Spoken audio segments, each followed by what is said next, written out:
To everyone joining us tonight. Let's set the stage with a thought worth sitting with. Every click, every login, every device we carry leaves us a trace. So, who really holds the key to our identity in this hyper connected world? And that's exactly we are diving into tonight.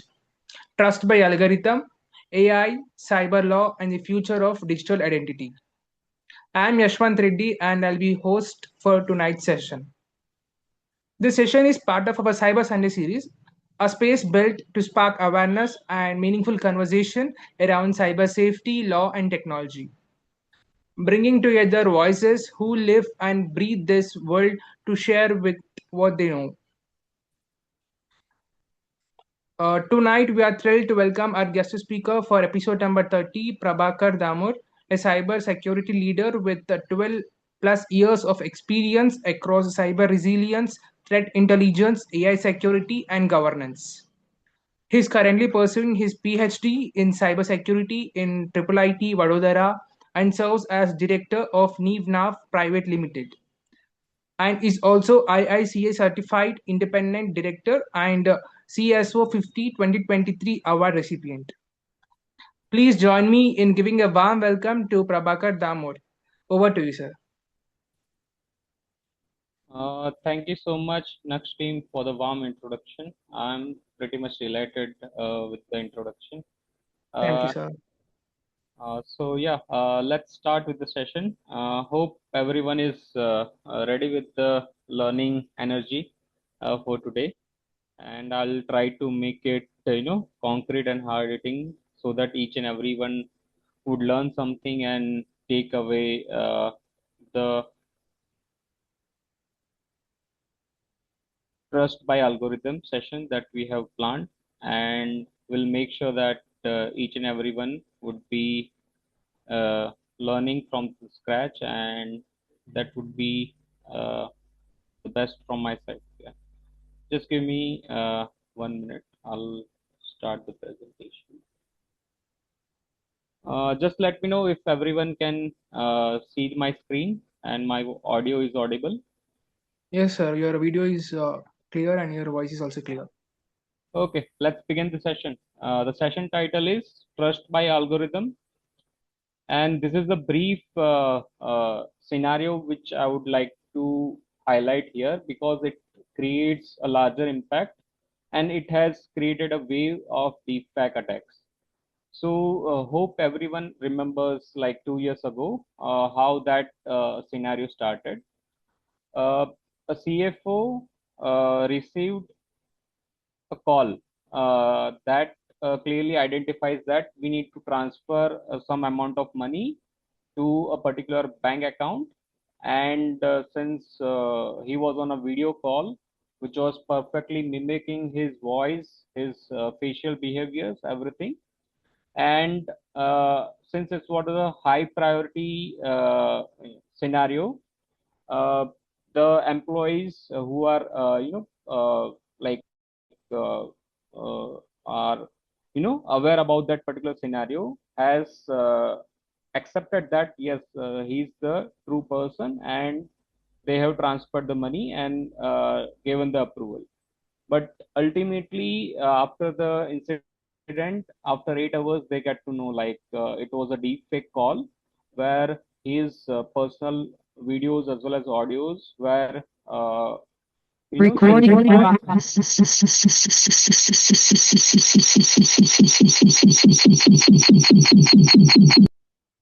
Hello. Sorry, sir. Uh, uh, the voice is audible, right? Yes, sir. It's audible now. Yeah. So the scenario clearly highlights that how your public video as well as audio clips can be utilized for deepfake related attacks and can be shared to your company members, to your friends and families, and that created a higher impact in terms of revenue loss, in terms of the business compromise that leads to a financial loss. So what we have to do here is we need to make sure that we are aligned with this kind of technology, which is serving a good purpose, but attackers are leveraging that for nefarious purpose, right? So the question ponders, right, how we have to identify and how we have to decide that which algorithms which is created is utilized for the good purpose, and if it is utilized for the bad purpose as well, how efficient we are in terms of identifying that kind of attack, and what are the current laws behind it. So we will discuss and deep dive into these scenarios, and that would be my brief introduction. That I currently serve as a board member as well for World AI Governance Foundation, CEO of Cyber Capsule, director of Nivna, and I have 12 plus years of work experience and currently doing part-time PhD for the topic called cyber resilience.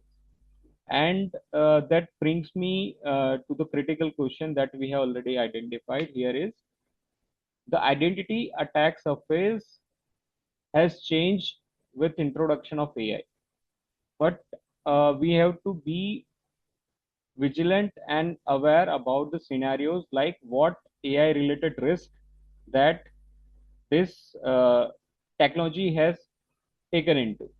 So the first one is synthetic media, that is deepfake audio as well as video, voice cloning, synthetic documents which mimics the actual logos, actual emblem, everything. So everything which you see right now on, let's say, social media platforms, uh, LinkedIn, Facebook, Instagram, how you are sure that this is the face, this is the real face, and this is the real video, audio of the person. If there is a document which is shared, how you will be making sure that it is a actual document, not a synthetic generated document. The second point is how we have to identify the synthetic identity, which is generated by deepfake algorithms. The first one is synthetic identity, the biometrics that can be captured, identity data poisoning. So if you have versatile amount of data which is lying on social media, let's say your particular images are there, and there are high-end cameras which are, if you have shown your palm, right? Let's say, and if that is captured, right? So that can be also used as a adversarial biometrics attack. And if there are multiple amount of data is there, there is identity data poisoning attack is also there. So that brings us to how attackers are leveraging this as a AI social engineering attack. Compromise indicator of compromise is also there. Social and auth session is also there, so that they can utilize this to train the model, create a deepfake videos, synthesize digital documents, do credential harvesting attack, do synthetic deepfake attacks, deep news is also there. So as a person, what is the key data that you have to protect? What is the key data which attackers are also looking for? And what is the mechanism that you have to develop as a part of digital resilience that we'll talk about?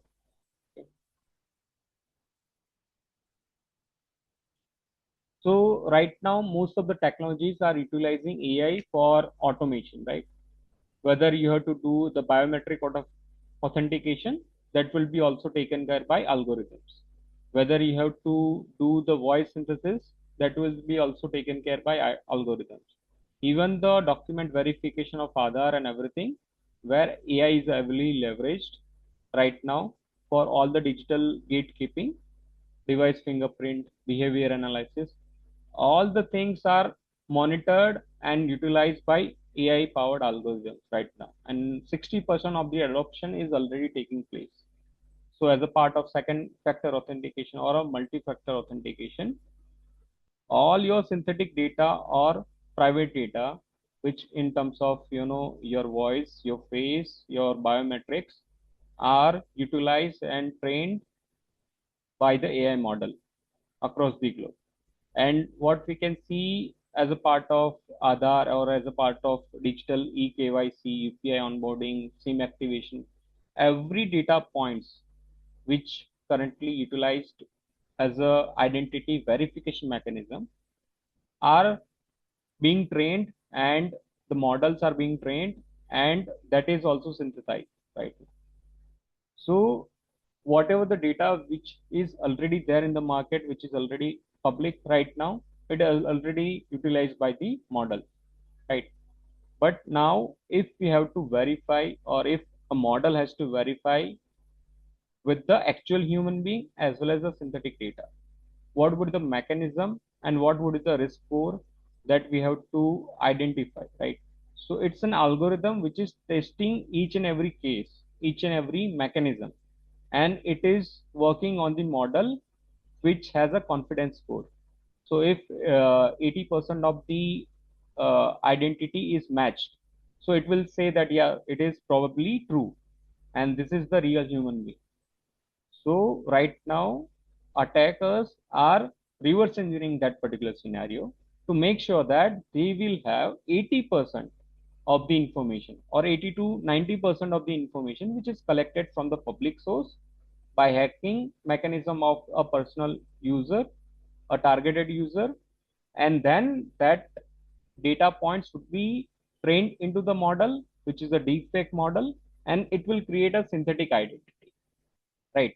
Which will make sure that whatever the audio, video, as well as visuals of a person to whom they are targeting are matched.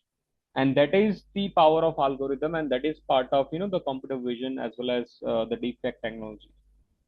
So the question is always about how technology is leveraged by the attackers. Question is how technology is actually was used, and how the threat actors, which is AI powered, are creating havoc inside multiple countries by this kind of deep fake attacks. So multiple government, multiple, even rigged election news or the videos are circulated for few of the governments. Even for India also, there are multiple deepfake related videos of Nitin Gadkari or Narendra Modi or other personalities, which is creating havoc inside a particular nation, particular state, where lots of information warfare scenario is created, right? So we never know the consequences, but we know that how well, as a citizen or as a cyber army, as a Nux Foundation volunteer, or as a cyber enthusiast, what are the steps that we can learn so far with this kind of technology, and how we can create an ecosystem and to stop and curb this kind of attack scenarios if it is happening inside our school, if it is happening inside our colleges, if it is happening inside our company or the institution that we are working for. If we anyhow observe this kind of post, videos, and this kind of AI generated content, what are the steps as a responsible citizen that we can take?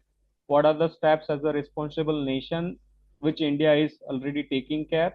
And how we can report it, how we can curb it, and what is the fastest mechanism to identify this kind of scenarios? So it's always about the human intuition that create intuition inside our mind. So we have to leverage the human skills right now to curb this kind of attacks. So this statistics always highlights that one in a four malicious breach is now AI enabled, and it has increased from the last year is 156% year on year. It is an increase. So that would identify is AI has entered into our bloodstream as of now, and the average cost or average attack is pretty much high. It's $6 million, and it has increased from $1 million. So that is the power that AI holds right now, and the attack composition is majorly comprised of deepfake impersonation right now, apart from the AI generated malware. So we'll be highlighting and creating this particular scenario into the defense scenarios as well as the defensive mechanisms that we'll be building, and to identify how the steps would be fruitful to create an impactful response mechanism, right? It is not only about detecting those kind of attacks. It is always about how we respond and recover, and to make sure that whatever we are identifying is not circulating again, right? Can anyone tell me what is shadow AI, if you have heard about this term, so that even I can assure you that this how this kind of AI mechanisms which is leveraged by an insider attack as well. So if anyone knows, we can they can unmute themselves and talk about this as a definition, or they can share that particular information on the chat itself.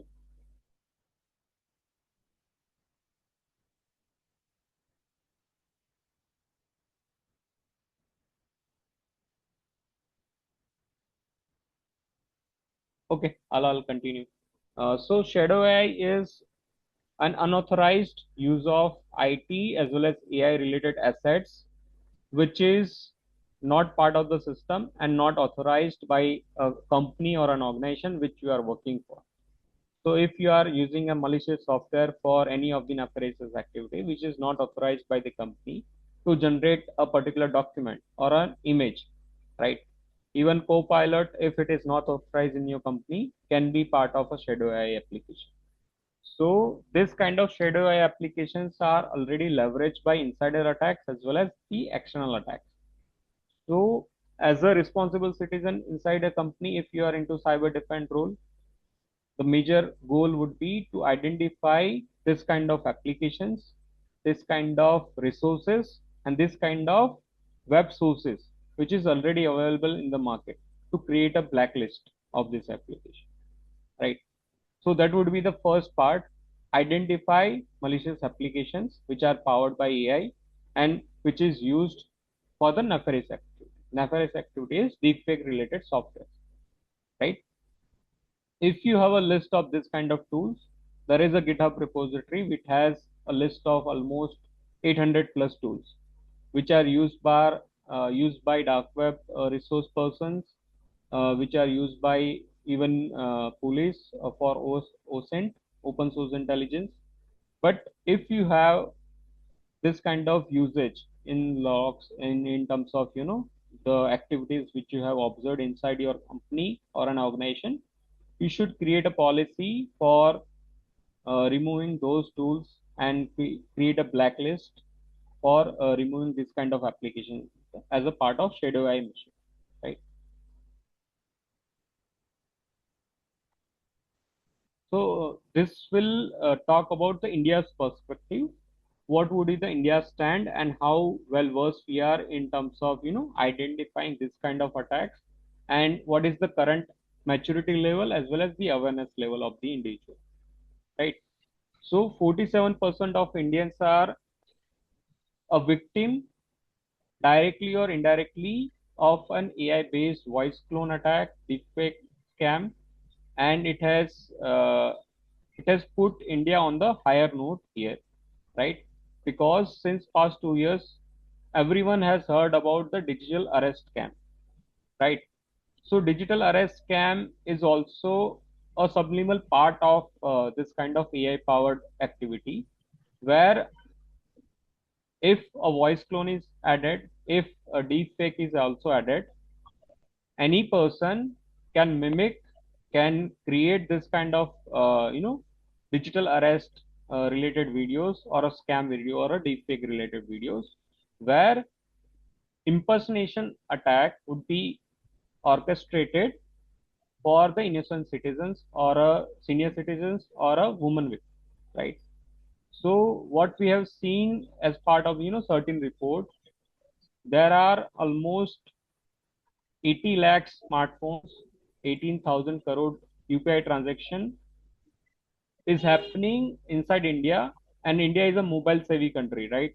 And everything which an person holds Aadhaar card or a sensitive information is already there on their mobile phones, right?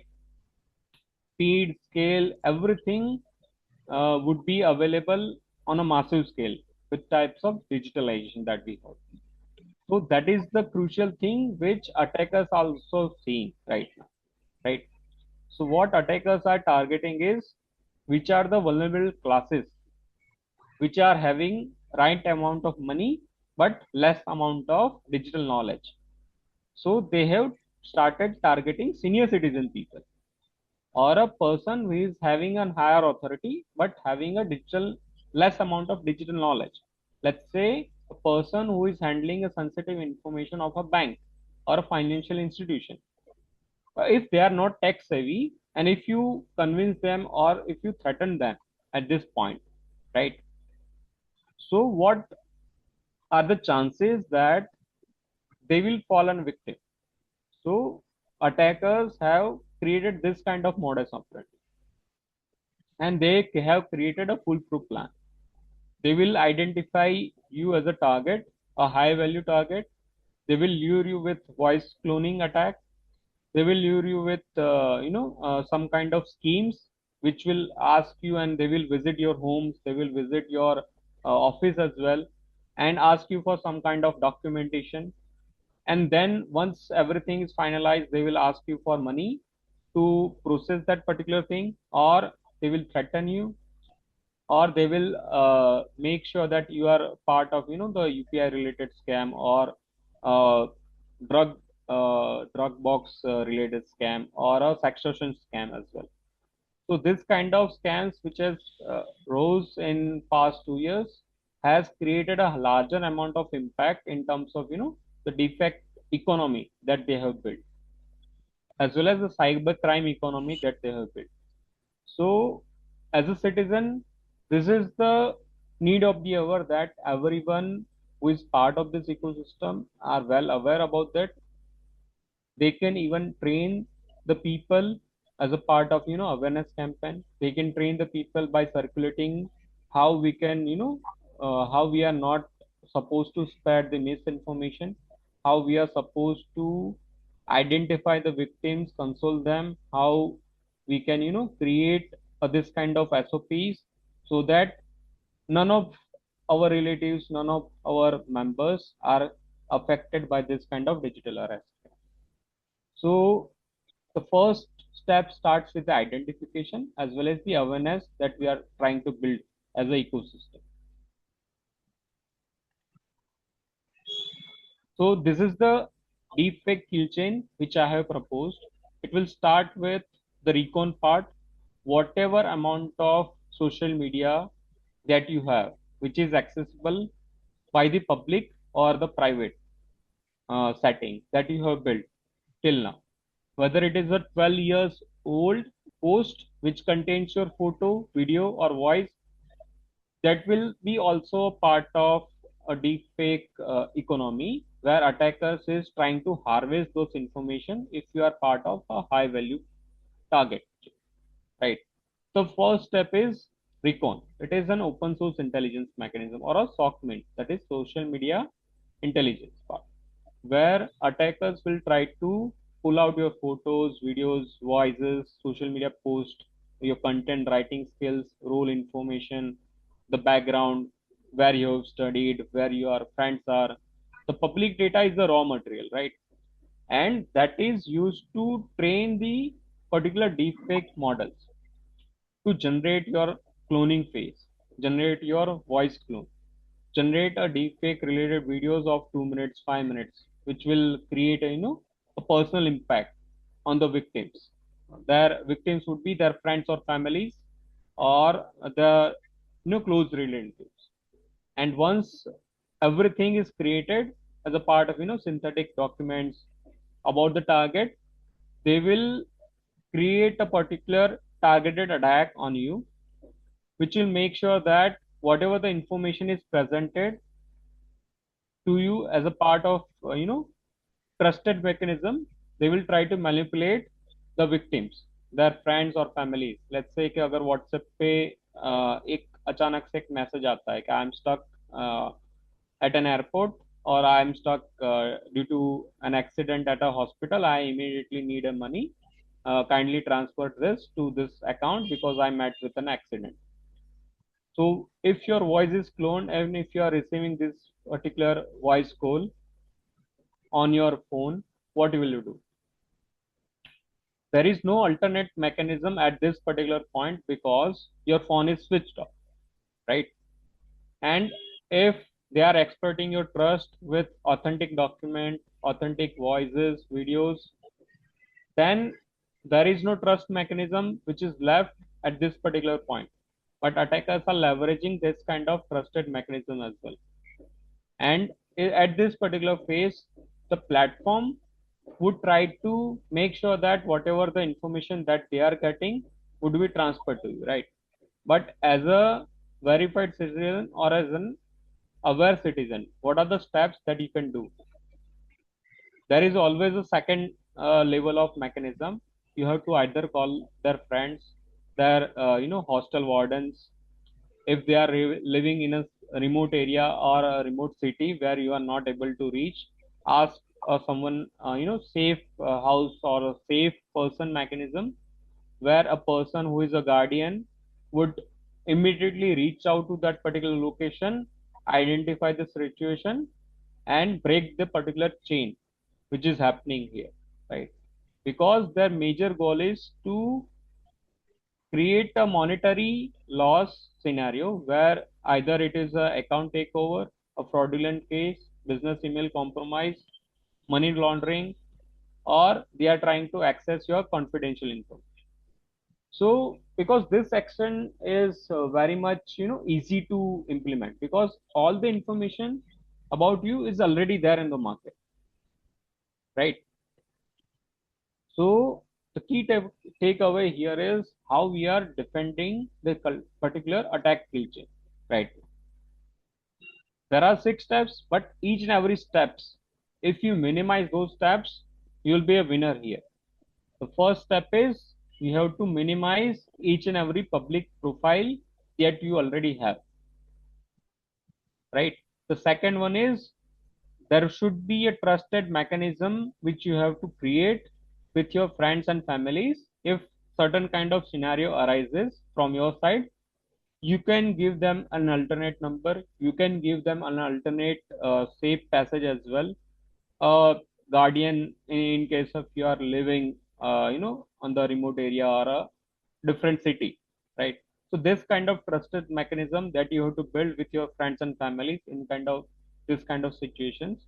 And if there is a monetary scenario involved for each kind of scenarios, you have to take a 24-hour guardrail where you have to verify each and everything, document each and everything, present it to their friends and families or nearby one, and to verify if certain scenarios required immediate action.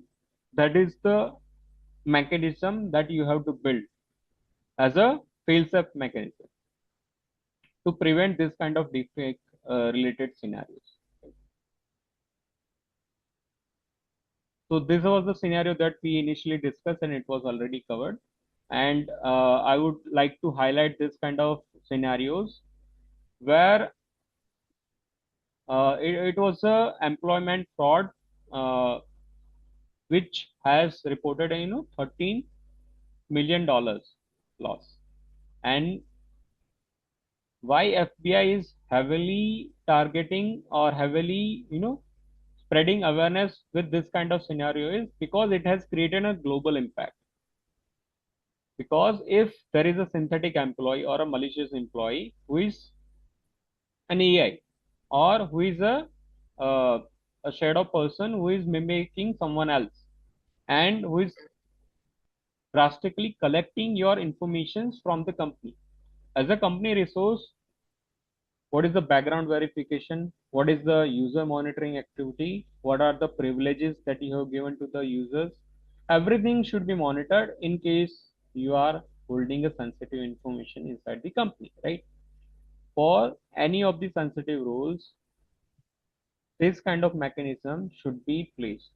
Employee verification, the trust principle of least privilege, the insider threat model, where what are the negligent employee, what are the malicious employee, what are the synthetic employee. Based on the logs, based on the human interaction, based on the second verification source, this is the highest level of information which was targeted by AI powered threat actors, right? So as a company, as an organization, this is the priority one issue that we have to highlight as a part of insider threat risk model.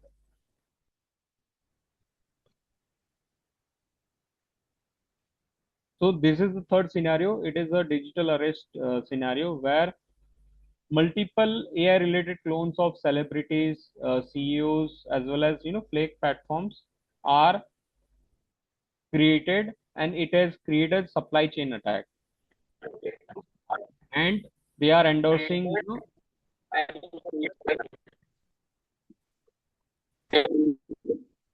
hello.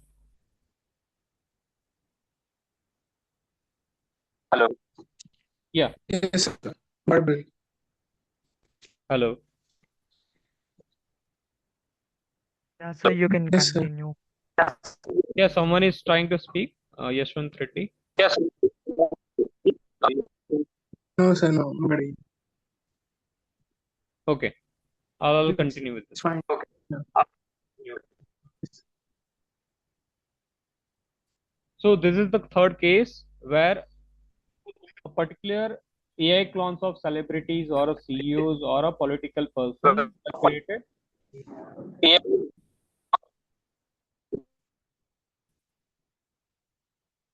Hello.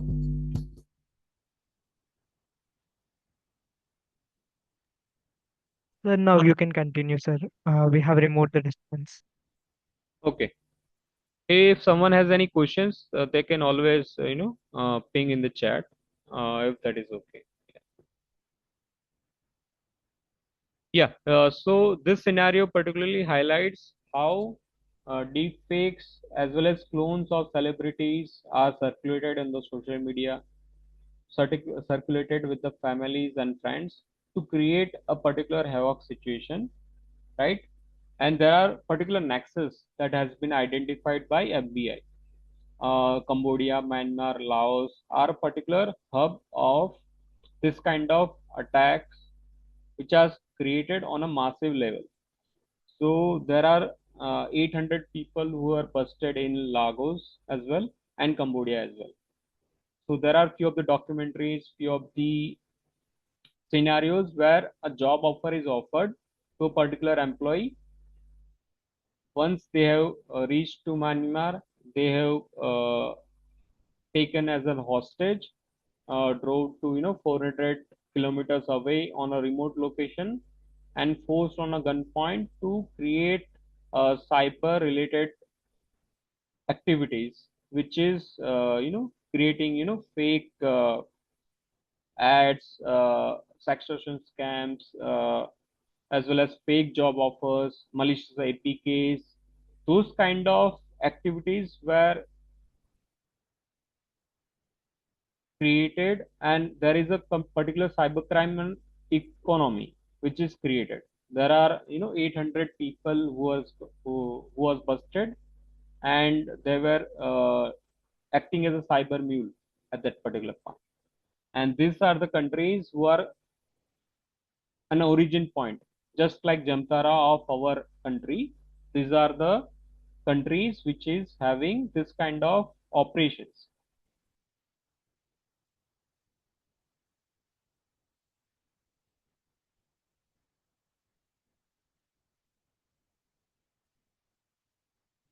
So now our job is as a detection engineer. Like, what is the detection mechanism that we can identify from this point?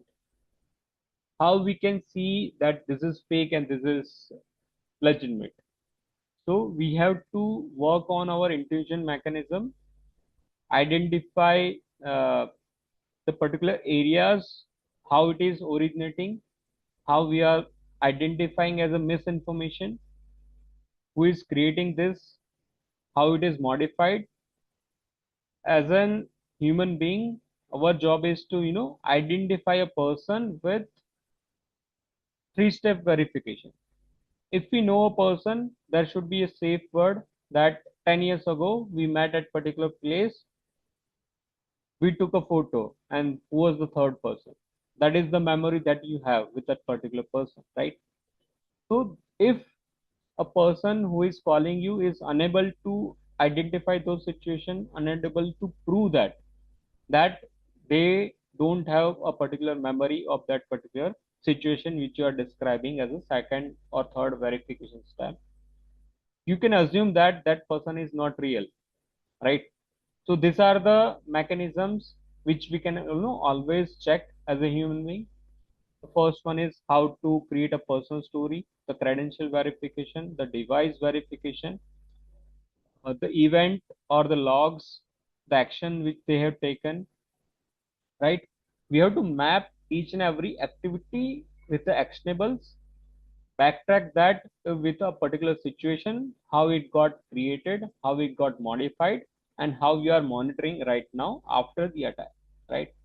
So as a part of digital verification, it is always about the digital signatures, the content credentials, as well as the pass keys of a person, how soon it was used, from which location, and how we are establishing that it is a trusted source or a trusted provenance with the answer of the signatures or the detection rules that you have created, right? So there are few of the algorithms, few of the frameworks, few of the chains which are used by the defender as well, right? So I'll talk about few of the frameworks here. The first one is MITRE Atlas. The second one is the NIST SP80063, the identity grammar, right?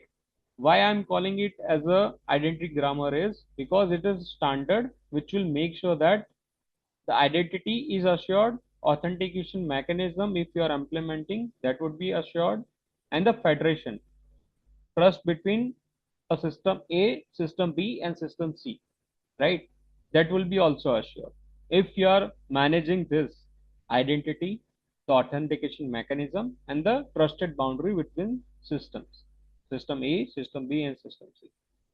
As a part of digital verification process, if we have a robust identity selection mechanism, you can prevent this injection attacks, deepfake attacks, if you have a robust identity assurance system, right? So if we have taken a scenario of RBI, why they have created a policy to make sure that eKYC or the KYC, video KYC are effectively operated, and how they are verifying these three mechanisms. First one is identity, authentication, as well as the federation.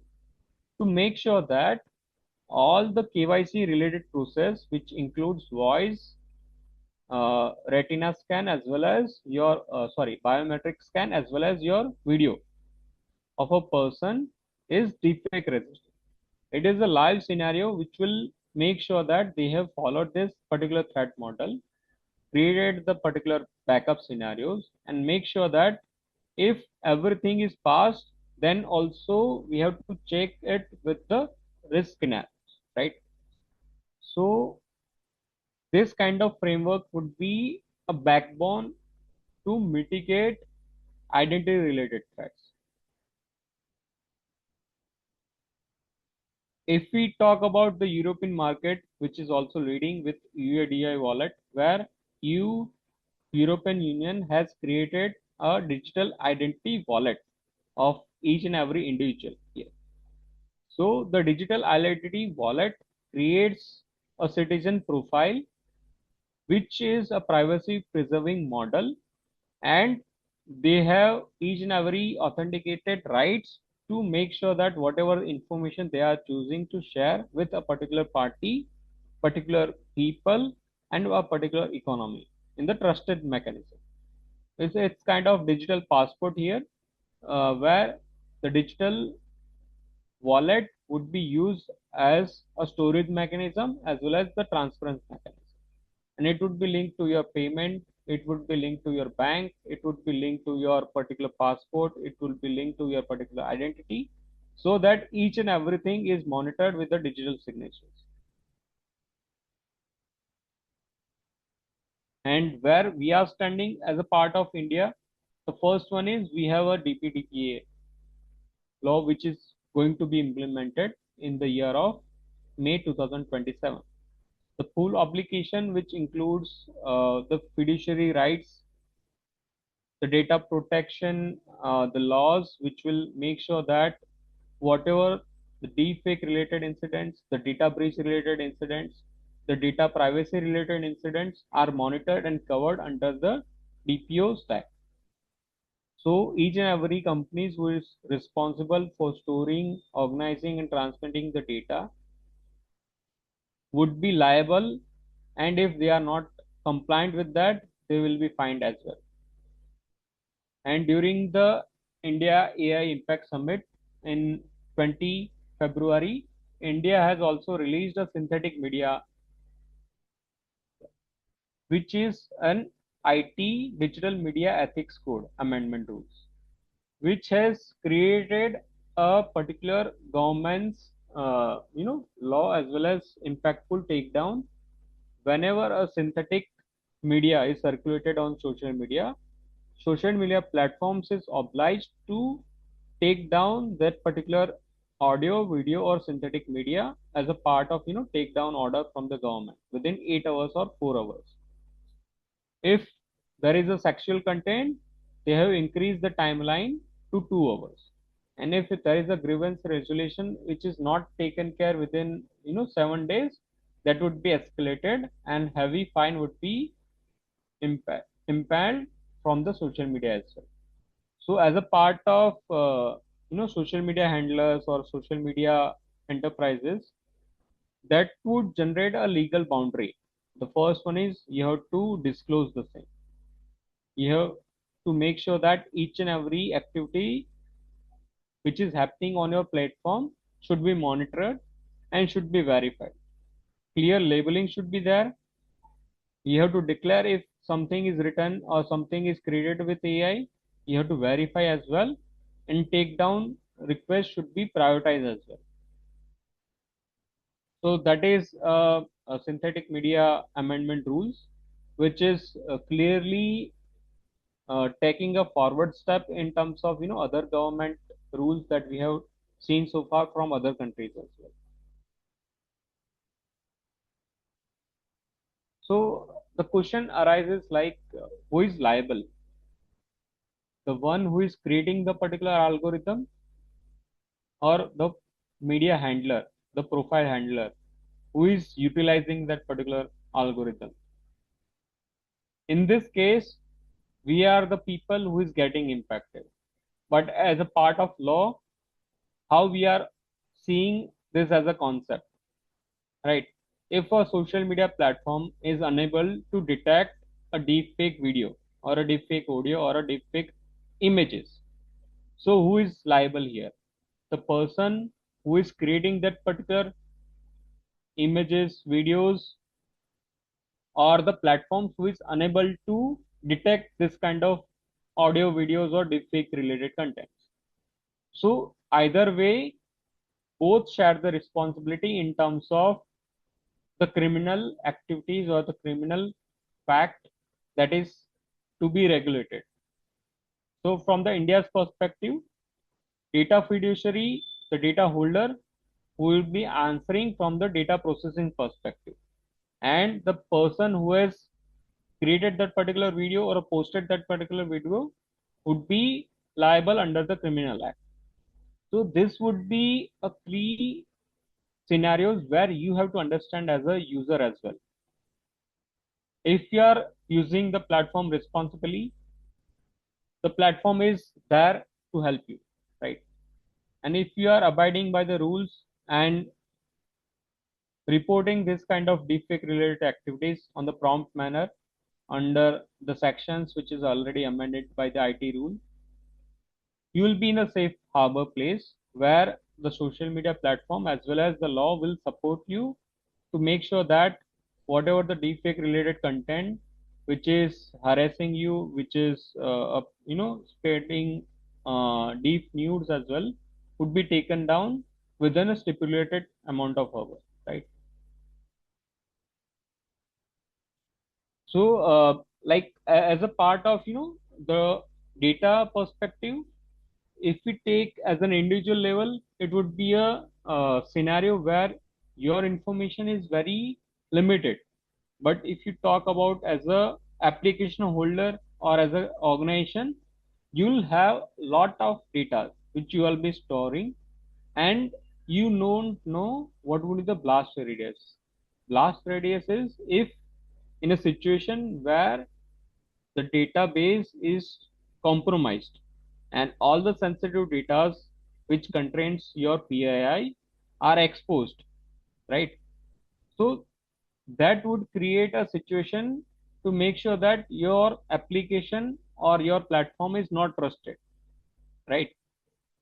So that should make sure that whatever the authentication mechanism, the identity risk, the insider risk scenarios or the insider threat scenarios that you have developed is matured enough, and you are not dependent on the vendors, you are not dependent on the particular set of models, right?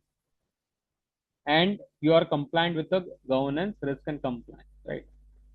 So as a platform holder as well, you have a particular shared service responsibility in terms of security angle, right? So data minimization would be a priority, the consent is also a priority, and to make sure that identity protection is on the top of your list, right? So this is the defense stack. That is the crux of this particular talk here, which I have clearly identified with the help of cases. The first one is identity verification. Your credential should be tampered proof. You will always use a second or multi-factor authentication. Your device, if it is hardware backed or hardware secured, that should also serve a purpose where any third party would not be able to utilize your biometrics, right? So biometrics is also a part of liveness, whether you can on a real time environment, you can, if you are able to answer the sensitive question, that would be serving as a authentication mechanism, right? And that would also prevent the attacks. The behavior, the contextual risk analysis, the behavioral analysis also plays a bigger picture here. And as a part of decision making, it should not be in the hands of a algorithm. It should not be in the hands of a trusted, softwares as well. There should be always a human in the loop, right? So that is playing a crucial role here with transformation of the emerging technology. Emerging technologies will solve multiple problems, right? But if we are not placing the human in the loop or the human governance factor here on top of each and everything, there would be a scenarios where algorithm would be taking care of multiple decisions and create multiple havocs, right? Havoc can be leading to let's say a hospital who is trusting an algorithm to make sure that this person requires 40 amount of dosage, right? And if an AI with his estimate is saying that there should be 80% of the dosage would be recommended, and if those dosage is if this injection is injected inside the patient, if it is leading to death, that won't uh, bigger scenario which would make sure that the patient, if he is dead with uh, less amount of human governance, it would create a high risk scenarios, right? So make sure that human governance is also there in the picture. And the key takeaway here is defense is always layered. It is not a singular thing that this is the amount of defense. If we have created a multi-factor authentication, we are safe. Defense is very layered in terms of the 7-layer architecture, which I have already identified, which is beating the deepfake, right? So there would be also a scenario where you can, utilize the red team related mindset. So red team related mindset is always make sure that you are trusting no one. Zero trust principle would apply, and you have to constantly do the recon part. You have to make sure that fake medias or fake audios or fake videos would be identified. You have to make sure that the devices or the federation or the AI engine which you are utilizing is constantly upgraded and tested for this kind of malicious scenarios. So that would make sure that the red team scenarios or the blue team scenarios as a defender, whenever there is an attack scenario which is implementing on those systems, if you are able to identify that, detect that, and monitor that, and what are the recovery steps that you have created as part of so standard operating procedure, right? So this is the checklist which I would be sharing with you all, guys. I have shared the presentation with the Naksh Foundation team so that they will share this kind of checklist and make sure that you are already aware about the governance principle, the identity, as well as the AI security part, which would cover the privacy, threat model, testing of the purple teaming activity. So as a high level, if you are making sure that you as an individual are making sure that you have created your trusted boundaries, your own safety mechanisms, you are foolproof in terms of preventing yourself with digital RS scam or the deepfake scam. Once you have identified that, how well versed you are in terms of reporting that, how well versed you are in terms of spreading that particular awareness with your friends, with your peers, with your family, and with your relatives, and within your organization. So this is the 90 days AI security plan, which would classify it as from the organization perspective. The first organization's related problem is to create an inventory of AI related systems, identity protections, biometrics, vendors list, the APIs that you are using, the data flow diagrams, high value transaction. You have to make sure that you are creating an attack surface map where each and every emerging tech is judged, create a threat model, risk register, and to make sure that once it is created, you are identifying a particular threat scenarios as well as orchestrating them inside your environment from insider threat as well as the external threat as well. And the third part is how you are completely iterating the process of defending the same. SOPs, which will be regularly updated, authentication mechanism, the approval gates, the AI monitoring playbooks, as well as preserving those evidence.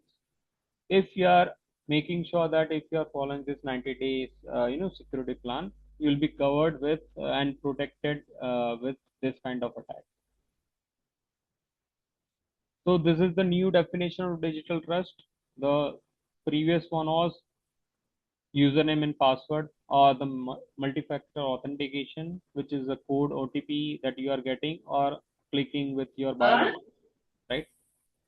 But the new operating model is we have to identify, validate, make sure that if there is an AI related decision, you need to cross check that, and you don't have to continuously trust. There should be a zero trust principle that should be part of the ecosystem that you are building. So this is the closing statement. The trust lives in the evidence, right? The architecture as well as the control. The ultimate truth is how we are governing and taking the accountability. The majority part is you don't have to trust the algorithm, you don't have to trust whatever the information that you are getting is true, right? Whether it is in the form of an voice, audio, video, or a digital document. there should be always your intuition, which will help you to prevent this kind of attack, which should prevent you to make sure that you are living in the safer place. Yeah. Thank you so much, Nux Foundation team, for giving me the opportunity. Uh, yeah, if someone has any questions, I'm happy to answer that.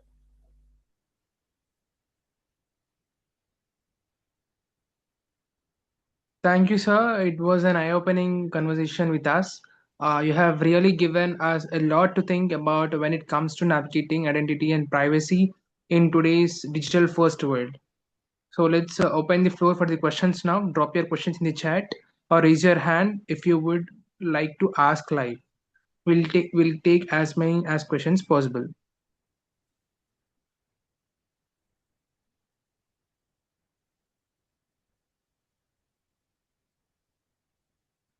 So there is a question from chat box from Neha Kalyani. Yeah.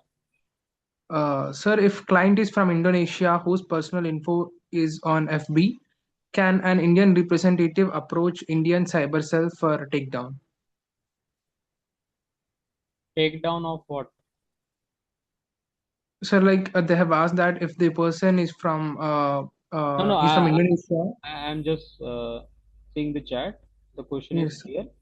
I'm asking what you have to take down. The person's profile, a photo or a post. How is it? So our yeah, yeah. So it is possible. Takedown of personal video is possible.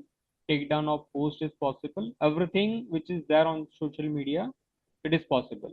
Once you share that particular information with a link to the certain or to the 1930 platform, they will identify, they will understand your query, and they will make sure that the post is circulated to the right channel with Meta, right? They have a takedown cell, right? So they will create this kind of actionables within the stipulated time of 7 days, right? So as per the law in India, if it is a sensitive information or a sexual information or a deep nude, they have a mandate to prioritize your case, and it will take down within 2 hours as per our guidelines. So all the social media platforms has already complied with this kind of scenarios. So I have observed multiple cases related to this kind of incidents. It's an incident international platform, right? So each and every governing body is working on the back end to make sure that if you have the right link and right evidence, they will make sure that the content which you are saying is a spam or if it is a malicious in nature would be taken down within the stipulated time.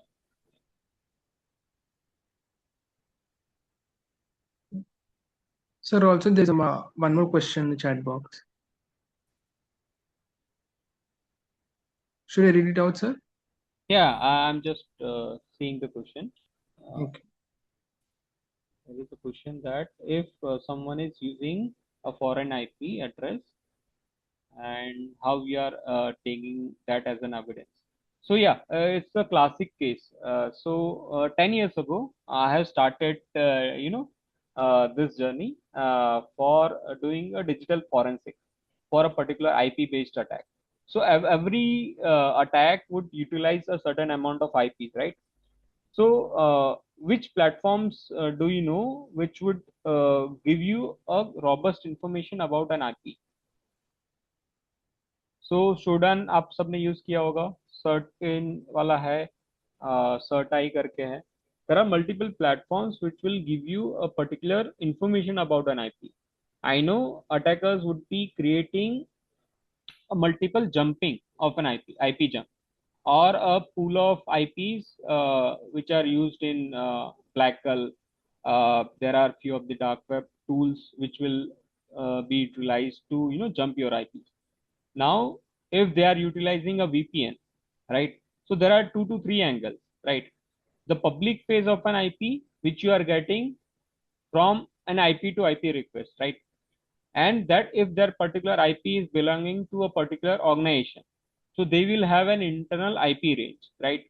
And if that particular IP belongs to a VPN, right? And if that particular VPN service is also protected, right? So now you will have two sources. The first one is if you are getting the request from the source IP, which is directly belonging to a company, or the second is if it is belonging to a VPN service, or the third scenario would be if it is belonging to a bulletproof hosting. So if that particular IP's information is available on the public domain, right, or the registry, right, that will be shared to you, right?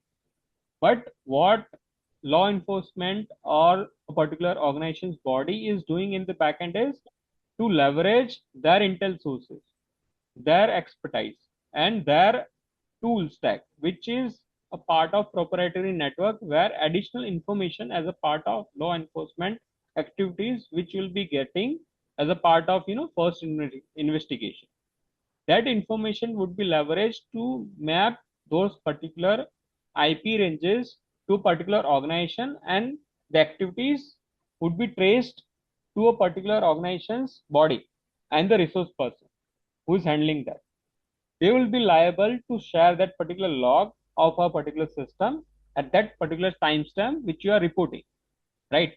So now the second layer of investigation would begin with help of logs, with help of a resource person, and with help of the reporting that you have given, right? Since it is happening on the back end, they will trace almost, let's say, past 30 or 60 days log. Once those logs are identified and mapped with that particular activity, which is going from their source to the destination, and what is the information that has been transferred, then they will map. If a VPN service is used, they will identify, pinpoint the user behavior, create a takedown request, create a particular request to allow a particular VPN service providers as a part of FIR to share that particular information of a user who is using from that particular source IPs, source port, as well as the location. That's how they track a particular fraudulent activity right now. And for few of the cases it can take 7 days. For few of the cases it can take, due to legal proceedings, it can take around 90 days as well. So that all depends on the mechanisms or the modus operandi which attackers are using. And yeah, I am 100% sure that it is really possible as a part of the digital forensic capabilities that we have. So if you face this kind of incident, I would always recommend you to lodge a complaint within the golden hour. The golden hour states that if you are a victim, within first 30 minutes to 90 minutes, you have to create or lodge a complaint within the nearest police station or 1930 or cybercrime.gov.in platform. 90 minutes or 30 minutes would be a golden period where you will be able to collect that information and pass it on to the right stakeholders if it is a priority issue, and the perpetrator would be identified within the swift time. Because if you are reporting something after 7 days or if you are reporting after 3 days, most of the attackers objective would be fulfilled within first for 1 hour. If the money transaction is involved, if your social media platform is also involved, this kind of scenarios would be really crucial in terms of preventing the frauds. So I would always recommend to each and every people to be proactive and report that particular incident within first 90 to 60 minutes as a part of golden hour. There's also a question which Hmm. So this is a suggestion, right? Even not as police take this kind of complaints, not even write FIR against cybercrime. So I have assisted few of the cases where I'm in touch with law enforcement agencies as well as a resource person in the department as well. I always recommend to, instead of written FIR, I would always recommend to, make sure that you have a digital evidence in terms of, 1930 call recording or a cybercrime.gov.in platform usage, which will be right platform at this point, if you are not trusting, the law enforcement or the police, if they are not taking your cases. So I have always recommended them to, create and loop a legal person as well. So that would be a priority one scenario where lots of stakeholders activities are involved. Yeah. Yes, sir. Also, there are a few comments in chat box regarding like even not a police take this type of complaints, not even write FIR against Yeah, cybercrime. so that is the answer which I have given.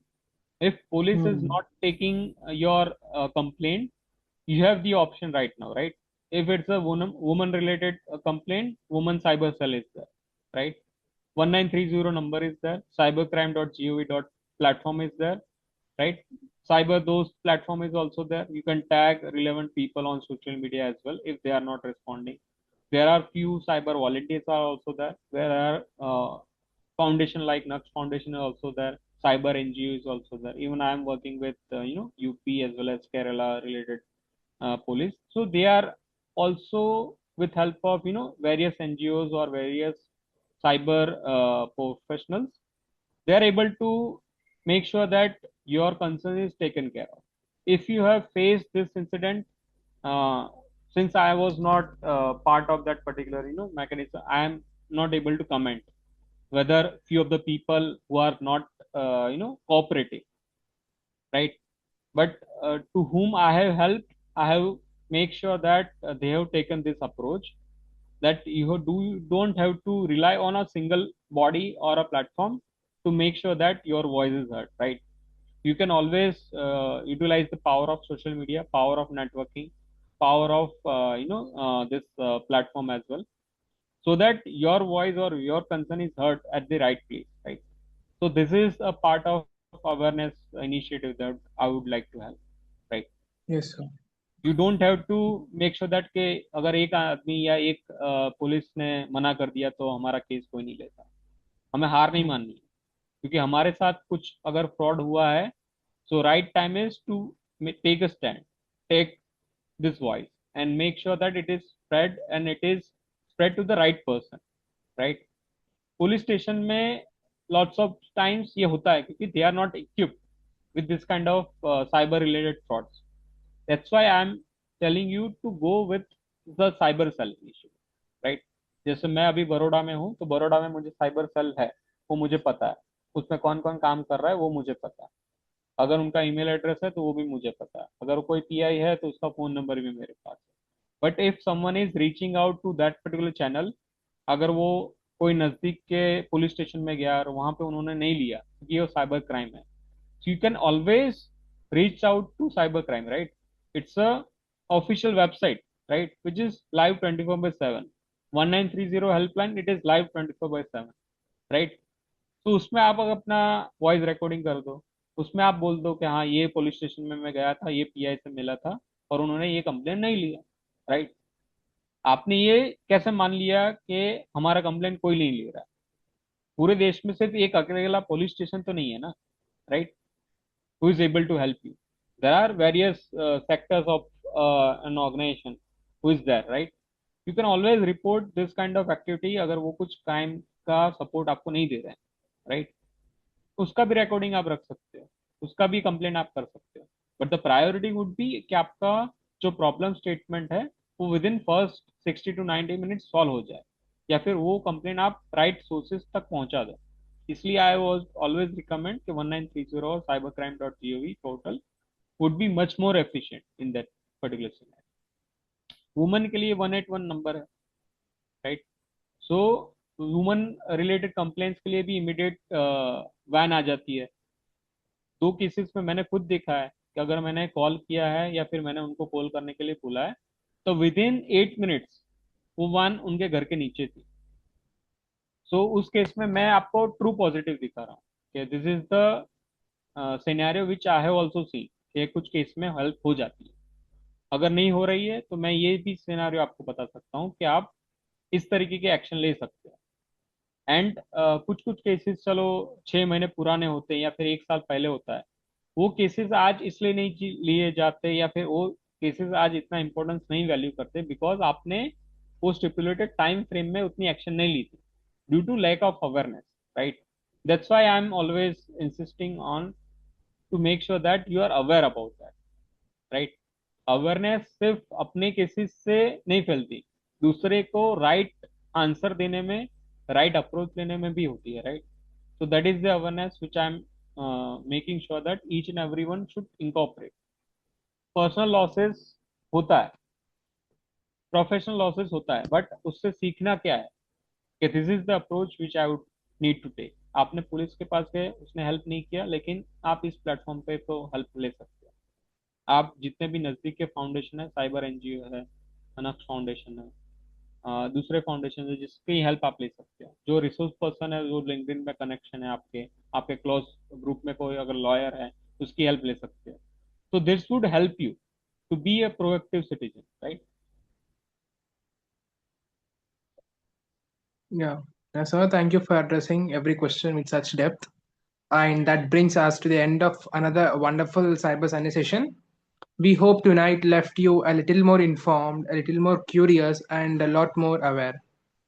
On behalf of Naksh Foundation and Project Cyber Shield, a heartfelt thank you to Prabhakar Damosar for such a rich and engaging session. Your insights into digital identity and privacy have given us much more cleaner lens to view the connected world we live in. Before we sign off, we would love for you to be part of our volunteer for your community campaign 2026, where you can step up as a change maker and run cyber awareness sessions of your own. Scan the QR code on the screen to register.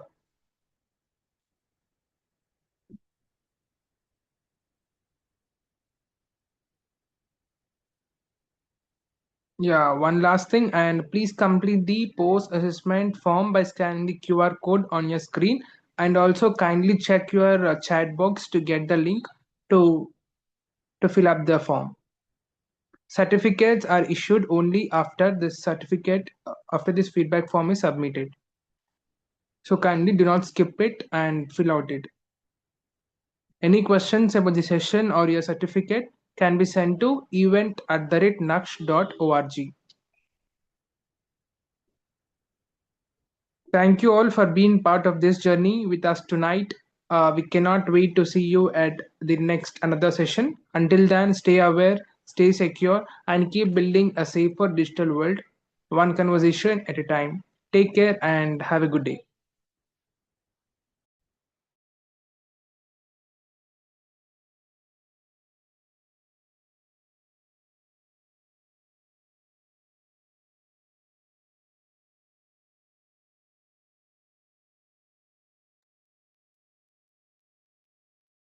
I request my team to post the link in chat box.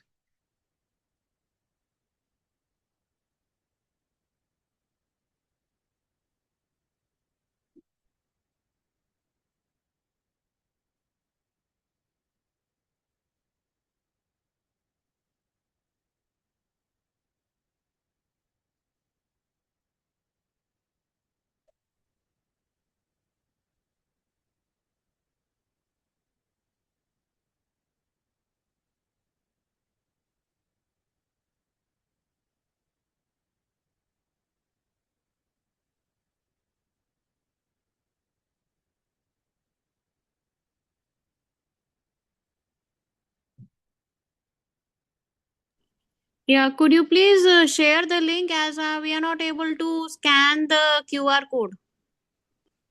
Yeah, please wait 1 minute. Yeah, could you please, hello? Hello? Yeah, could you Yes, please yes. So share the we'll be link in the sharing chat on box? chat box. Could you please share the link in the chat box for Yeah, yeah, post please wait assessment and feedback? We are not able to scan it. please, please wait. Give me a minute. We'll be posting.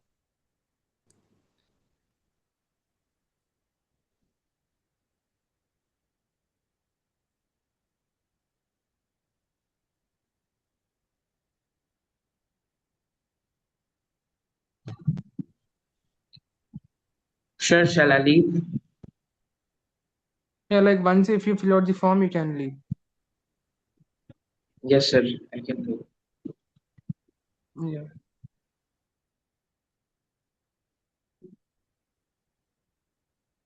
I think you have,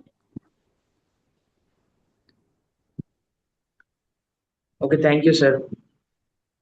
sir, excuse me, Yeah, sir. you're welcome. You have Yeah, yes, shared the please. Yes, post, please. sir, you have shared the post pre-assessment form link. We need the post-assessment feedback form. Yeah, yeah, yeah. Like, sorry. I'll be posting it again. Yeah, please check it out now. Give me a minute, sir.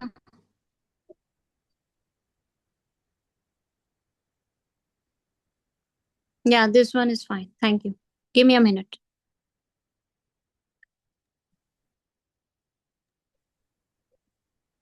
So I request the participants to fill out the post-assessment feedback form. Then you'll be issued certificate. And once you fill out the form, you can leave the meet.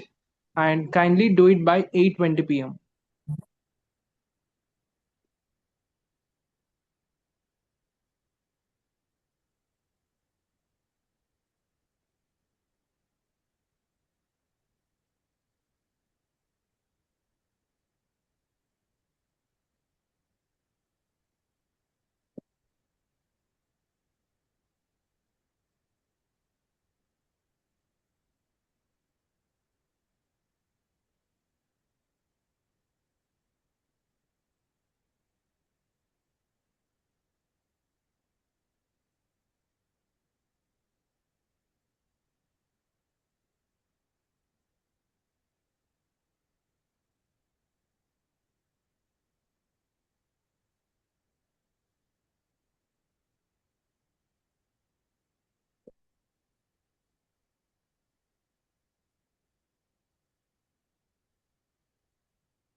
It's a last call. So I request again to fill out the form by scanning on the screen or getting the link on the chat box. Within 1 minute, we'll be closing the meet.